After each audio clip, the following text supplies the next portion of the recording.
7. Investing sins that keep you poor. Let me be honest with you. For years, I thought I was doing everything right with my investments. I was putting money aside. I was buying stocks I'd heard about. I was watching the news. But my account balance? It barely budged. It felt like I was running on a financial treadmill, putting in all the effort but going absolutely nowhere. It wasn't until I took a hard, honest look in the mirror and realized I was committing some of these investing sins myself that things finally started to click. These are the subtle mistakes that seem harmless, but are quietly guaranteeing you stay broke. In this video, we're going to expose the 7 deadliest investing mistakes that are secretly draining your bank account, and I'll show you exactly how to stop them for good. Look, everyone wants to build wealth. It's a universal goal, right? We all dream of financial freedom, of not stressing about money, and of building a better future for ourselves and our families. But for most people, it just stays a dream. They get stuck in a cycle of working, saving a little, and never seeing the kind of growth that actually leads to independence. Why? It's not because they aren't trying. It's because they're committing financial sins they don't even know exist. These aren't some complex Wall Street level errors. They're common, everyday habits and mindsets that are devastating to your long-term growth. It's like trying to fill a bucket that has a giant hole in the bottom. You can pour all your hard work and savings into it, but it's never going to be full. The good news is, once you see these sins, you can't unsee them. By the end of this video, you'll know exactly which of these mistakes you might be making and, more importantly, have a simple plan to fix them and finally start building the wealth you deserve. Let's dive into the first, and maybe the most common, sin. Sin number 1. The sin of chasing trends. Problem. The first sin is one we're all tempted by, chasing trends. This is pure uncut FOMO, fear of missing out. It happens when you hear about a stock that's gone to the moon. Your friend, your cousin, some random guy on TikTok, they all apparently got in early on the next big thing, and now they're bragging about their insane returns. So what do? You jump in. You buy the hot stock or the trendy crypto, not because you've done any research, but because you're terrified of being the one left behind. This isn't investing, it's reacting to hype and headlines. Agitate. Here's why this is a wealth-destroying sin. By the time you hear about a trend, you are almost always late to the party. The huge gains have already happened. You are buying the stock after it's become popular and expensive, basically buying high and praying you can sell even higher. That's a speculator's game, not an investor's strategy. Remember the dot-com bubble? People threw money at any company with a dot-com in its name, whether it had a real business or not. When that bubble burst, fortunes were wiped out overnight. We just saw it again with meme stocks and hype-driven crypto. The initial excitement creates a frenzy, but when the mood changes, the crash is brutal for anyone who bought at the peak. Study after study shows that last year's best-performing stocks are just as likely to be next year's worst. By chasing what's already hot, you are setting yourself up to buy high and panic sell low. It's a guaranteed way to lose money. Solve. The fix for this sin is to stop being a follower and start being a disciplined investor. You have to ignore the noise. Instead of chasing trends, build a long-term strategy based on solid research. Successful investing isn't really about finding the next big thing. It's about avoiding the obvious mistakes. This means investing in businesses you actually understand. As Warren Buffett says, think of stocks as what they are, small pieces of a real business, not just blinking lights on a screen. Your goal isn't to time the market's crazy swings, but to own a piece of a quality company that will create real value for years. So, forget the hype. Create a solid investment plan and stick to it. That discipline is what separates the wealthy from everyone else. Sin number 2, the sin of ignorance, ignoring fees. Problem. The second sin is way more subtle, but just as deadly. The sin of ignorance. I'm talking about ignoring the fees that are quietly eating your returns alive. These fees are everywhere. Expense ratios on mutual funds, trading commissions, account fees, you name it. And on paper, they look tiny. A 1% or 2% fee? It sounds like nothing, right? Who cares about a tiny percentage point when you're aiming for big returns? Thinking like that is a catastrophic mistake. Agitate. Let me break this down, because the reality of fees is horrifying. Fees are like termites in your financial house. You don't see them, you don't hear them, but they are relentlessly chewing away at your future wealth. Let's imagine two investors, Sarah and Tom. They both start with $50,000 and earn an average of 7% a year for 30 years. Sarah invests in a low-cost index fund with a tiny 0.25% fee. Tom picks an actively managed fund with a seemingly reasonable fee of 1.25%. That's just a 1% difference, no big deal. Wrong. After 30 years, Sarah, with the low fees, will have about $331,000. And Tom? He'll have around $255,000. That tiny 1% fee cost Tom over $76,000. Over your lifetime, a 1% fee can eat up nearly a third of your potential earnings. And unlike market returns, which go up and down, fees are a guaranteed loss. They come out of your account every single year, whether you make money or not. It's financial self-sabotage. Solve. The solution here is simple, and you can do it today. Become a fee detective. Read the fine print. Before you put a single dollar into a fund or an ETF, you have to find the expense ratio. Your mission is to get that number as low as humanly possible. For most of us, the best way to do this is by using low-cost index funds or ETFs. These funds don't have expensive managers trying to beat the market. They just track a major index, like the S&P 500, which keeps their fees incredibly low. Remember this: in investing, you do not get what you pay for. In fact, it's often the opposite. The less you pay in fees, the more money stays in your pocket, working and compounding for you. Sin number 3, the sin of neglect, failing to rebalance. Problem. The third investing sin is simply the sin of neglect. This is what happens when you set up an investment plan and then just forget about it. I'm talking about the failure to rebalance your portfolio. When you start out, you might choose a specific mix, like 60% stocks and 40% bonds, based on your goals and how much risk you're comfortable with. But here's the thing: your portfolio doesn't stay that way on its own. As some investments do better than others, your mix starts to drift. Agitate. So why is this drift so dangerous? Let's go back to that 60-40 portfolio. Imagine stocks have an amazing year and their value soars, while your bonds just chug along. Before you know it, your balanced 60-40 portfolio is now an 80-20 mix, loaded with stocks. Without even realizing it, your once safe portfolio is now way riskier than you ever intended.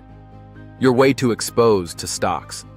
So when the next market downturn hits, and it will hit, your portfolio is going to get hammered much harder than it should have. You didn't choose to take on all this extra risk. It just crept in while you weren't looking. By failing to rebalance, you're letting the market dictate your strategy, and you end up accidentally buying high and being set up to sell low when a crash panics you. Solve. The fix for neglect is simple: discipline and automation. You need to rebalance your portfolio on a regular schedule. You can do it once a year, every 6 months, or whenever your mix drifts by a set amount, like 5%. Rebalancing is just the simple act of selling a little bit of what's done well and using that money to buy more of what's underperformed. I know, it feels weird. Sell my winners to buy my losers? Yes. This disciplined process forces you to do what every investor dreams of doing: systematically sell high and buy low. It's a rule-based way to manage risk without emotion. Better yet, Most modern brokerages and robo-advisors can even do this for you automatically. By rebalancing, you make sure your portfolio stays on track with your goals, and you turn the market's ups and downs into an advantage. Sin number 4. The sin of blind faith. Problem. Our fourth sin is the sin of blind faith. You're guilty of this every time you invest your hard-earned money based on a hot tip from a buddy, a loud prediction from a TV host, or a convincing post on Reddit, all without doing your own research. You're investing based on someone else's confidence instead of your own. Let's call it what it is. That's not investing, it's gambling. Agitate. This is so dangerous because you're skipping the most important part of investing, knowing what you own. Would you buy a house just because a friend said it was in a great neighborhood without ever setting foot inside? Of course not. Yet people do the financial version of this every single day. When you invest on blind faith, you have no clue what you're buying. You don't understand the business, its competition, its debt, or its actual prospects for growth. So what happens when the stock price drops? You panic. You have no real conviction, no foundation for your decision. Your only reason for buying, that hot tip, was wrong. So the only thing left to do is sell, usually for a big loss. This sin also makes you a prime target for scams, which almost always prey on this exact behavior, promising the world and pressuring you to act fast. Solve. Redemption from this sin comes from two things: education and accountability. You have to take ownership of your money. The solution is to commit to doing your own homework before you invest. And no, you don't need a finance degree. Just develop a basic checklist. Can you explain, in one sentence, how this company makes money? Who are its main competitors? What are the biggest risks it's facing? Read the company's own reports. If the CEO can't explain the business clearly, that's a huge red flag. Successful investing isn't about having a crystal ball. It's about making smart decisions based on real information.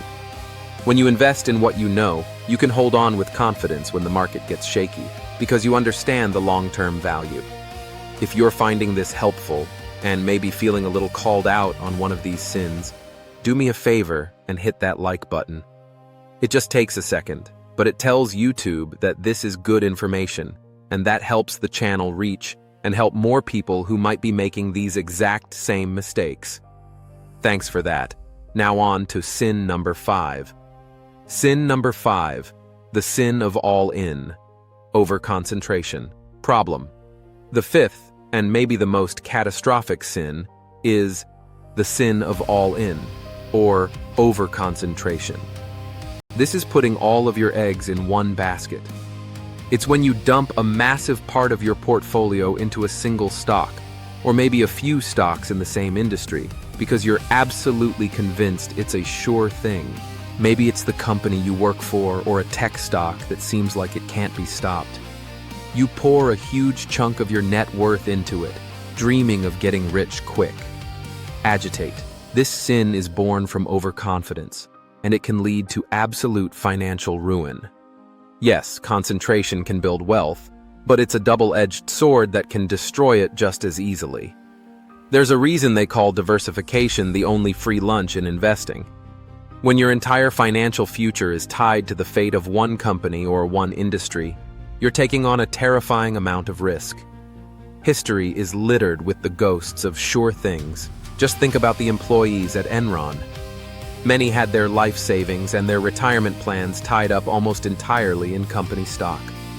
When the company collapsed, they lost everything, their jobs and their savings, all at once. Even with a great company, things can go wrong. A new government regulation, a disruptive technology, a change in trends, any of these can crush an entire industry. By not diversifying, you are taking a wild gamble you don't need to take. Solve. The antidote here is simple: diversification. You have to spread your investments out. That means owning stocks in different industries, like tech, healthcare, and consumer goods, and in different parts of the world. It also means owning different types of assets, like adding bonds to your portfolio to act as a shock absorber when stocks get volatile. For most people, the easiest way to do this is with low-cost index funds. A single S&P 500 index fund instantly gives you a piece of 500 of the biggest companies in the US, spreading your risk out immediately. The goal of diversification isn't to shoot the lights out with returns. It's to manage risk so that one bad apple doesn't spoil your whole portfolio. It gives you a much smoother and more reliable path to building wealth. Sin number 6, the sin of arrogance, trying to time the market. Problem. The 6th sin is one of pure arrogance, trying to time the market. This is the belief that you're smart enough to predict exactly what the market will do next. You think you can sell everything right at the peak just before a crash, and then swoop back in at the absolute bottom to ride the next wave up. It's the ultimate investor fantasy. Buy low, sell high, perfectly, every single time. Agitate. The brutal truth: market timing is a fool's game. The smartest people on Wall Street can't do it consistently, so what makes you think you can? The market is driven by millions of unpredictable factors and emotions. Trying to outguess it is a waste of time, but the consequences of trying are very real. Check this out. Study after study has shown that the market's very best days often happen right next to its worst days. Missing just a handful of those critical upswings will absolutely demolish your long-term returns. According to a study by Fidelity, if you'd invested $10,000 in the S&P 500 from 1980 to 2022, you'd have over $1.1 million. But if you tried to time the market and missed just the 5 best days in that entire 43-year period, your final amount would be cut by 38%. Miss the 10 best days, and your nest egg would be less than half of what it could have been. By trying to be clever, you're almost guaranteed to miss the powerful recoveries that build wealth. Solve. The repentance for this sin is to embrace a little humility and adopt the mantra that has made millions. It's about time in the market, not timing the market. Instead of trying to be a psychic, be a systematic investor. The most powerful tool for this is dollar cost averaging. It just means you invest a fixed amount of money on a regular schedule, like $500 every single month, no matter what the market is doing. When prices are high, your money buys fewer shares. When prices are low, that same amount of money buys more shares. This automatic approach takes emotion and guesswork completely out of the equation. A Schwab study found that even an investor with the worst luck imaginable, who only invested at the market's peak each and every year, still ended up with way more money than someone who sat on the sidelines in cash, waiting for the perfect moment to buy. Stay invested, stay disciplined, and let time do the heavy lifting for you. Sin number 7. The sin of panic, emotional decision-making. Problem. And that brings us to the 7th and final sin, the one that rules all the others and causes the most damage in the shortest time. The sin of panic. This is when you let the 2 most powerful emotions in finance, fear and greed, call the shots. When the market is soaring, greed takes over, and you feel invincible. But it's fear that is the true mind killer. When the market tanks and you see your portfolio drop 20%, 30% or more, that raw, primal fear kicks in. Every instinct in your body screams, "Sell! Get out before it all goes to zero!" Agitate. Acting on that panic is the ultimate sin. Giving in to fear and selling during a market crash is the single most effective way to guarantee you lose money. You are taking a temporary, on-paper dip and turning it into a permanent, real-world loss. Market downturns aren't a possibility. They are an inevitability. They are a normal part of investing. But when you're in the middle of one, your brain's fight-or-flight response takes over, and rational thought goes out the window. This is where investors fall into the trap of loss aversion. The pain of a loss feels twice as bad as the pleasure of an equal gain. This emotional reaction causes people to do the exact opposite of what they should. They buy high, driven by greed, and sell low, driven by fear. It's a vicious cycle that makes building wealth impossible. Solve. The only way to absolve yourself of the sin of panic is to have a plan before the crisis hits. Your best defense against emotion is logic. The solution is to create a written investment plan. This simple document should outline your goals, your timeline, and your target investment mix. It should also include a promise to yourself that you will stick to the plan when markets fall. This plan, created when you are calm and rational, becomes your anchor in the storm. As Warren Buffett famously said, the key is to be fearful when others are greedy, and greedy when others are fearful. And while it's hard to be greedy in a crash, you can at least be disciplined. By having a plan, automating your investments, and focusing on the long term, you take your emotions out of the driver's seat. You learn to trust the process, not the panic. So there you have it. The 7 deadliest investing sins that are silently sabotaging your financial future. Chasing trends, ignoring fees, neglect, blind faith, going all in, arrogance, and panic. You might have recognized yourself in 1 or 2 of them. That's okay. The most important step is just being aware of them. Avoiding these sins isn't about being perfect. It's about having a framework that protects you from your own worst impulses. It's about focusing on what you can actually control: your strategy, your costs, your diversification, and your emotions, and ignoring all the market noise you can't. Building wealth isn't a get-rich-quick scheme. It's a long-term journey of discipline and patience. By fixing these 7 sins, you're no longer at the mercy of the market or your emotions. You are taking control of your financial destiny and paving a clear path toward real, lasting financial freedom. Now that you know what to avoid, your next step is to build a positive framework for success. To do that, I highly recommend you click the video on your screen right now that details the 5 pillars of a successful long-term investing strategy. It's the perfect follow-up to what you've learned today. And I have a question for you. Which of these 7 sins have you been most guilty of in the past? Drop a comment below and let me know. There's no judgment here. We've all been there, and sharing our experiences helps all of us grow. Finally, if you haven't already, make sure to subscribe and hit the notification bell for more no-nonsense financial content to help you build real wealth. Thanks for watching, and I'll see you in the next video.